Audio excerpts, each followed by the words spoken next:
Okay, good evening. I would like to introduce myself. My name is Precy Permata. I'm from Universitas Atmajaya Yogyakarta, and today I want to present about my journal paper with title Framing Analysis on Public Crisis Communication by the Ministry of Health during COVID-19 outbreak. Okay, and we're going to jump right to introduction. The aim of this paper is when the President Joko Widodo announced the first patient who has tested positive for COVID-19 in Indonesia, and there have been many criticisms made by the public regarding the inaccuracy of information and the identity the victim is being revealed. And then in the other side, from the information that was conveyed by Terawan Agus Putranto, our Ministry of Health, in media, it appears that the beginning of appearance of this virus or the COVID-19 in Indonesia, the government had not taken it seriously. In other words, they're creating a public panic which should have been anticipated in advance. And then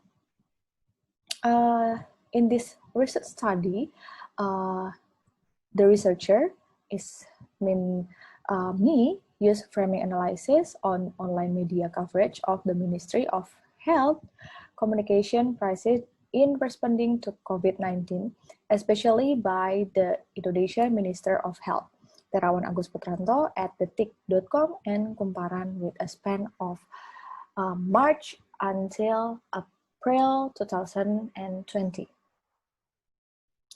And then I have two literature review that have been revealed in my paper. The two is the first thing is analysis of online media coverage framing regarding pedophilia cases on Facebook accounts. It's my first review. And the second is analysis of the news framing of the construction of the Jakarta-Bandung fast train. Okay, and next to the methods. This research I'm using according to the research is descriptive qualitative with a framing analysis method. And also there's so many framing analysis model, but this research I'm using Zongdang Pan and Kosaki model because of this model is one of the frequently used model. So in this approach, framing devices can be categorized into larger structure. And the data source in this research is the news text obtained from two online media.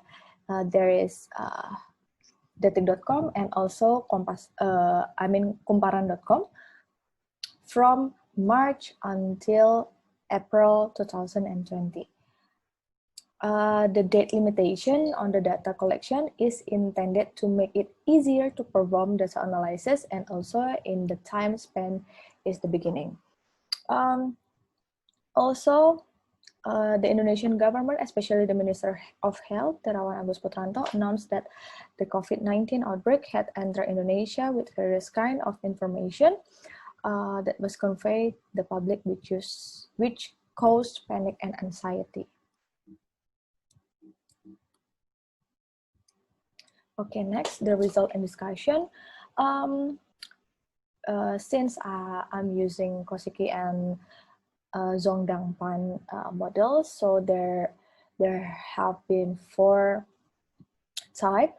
There is syntax, script, and then thematic, and also rhetorical. So there was one of the things in the first is syntax. Result and discussion is regarding the selection of the source, in contrast to detik.com, which is only featured the Minister of Health, Terawan Agus Putranto, as the only resource. So detik.com has only one I would say like the resource for their information, but it's different with kumparan.com. They provide spaces for Ahmad Yuryanto, which means was appointed as the spokesman of the government in handling the corona cases in Indonesia to speak out. So that's the difference. And detik.com, they only has a Terawan, and the Kumparan, they had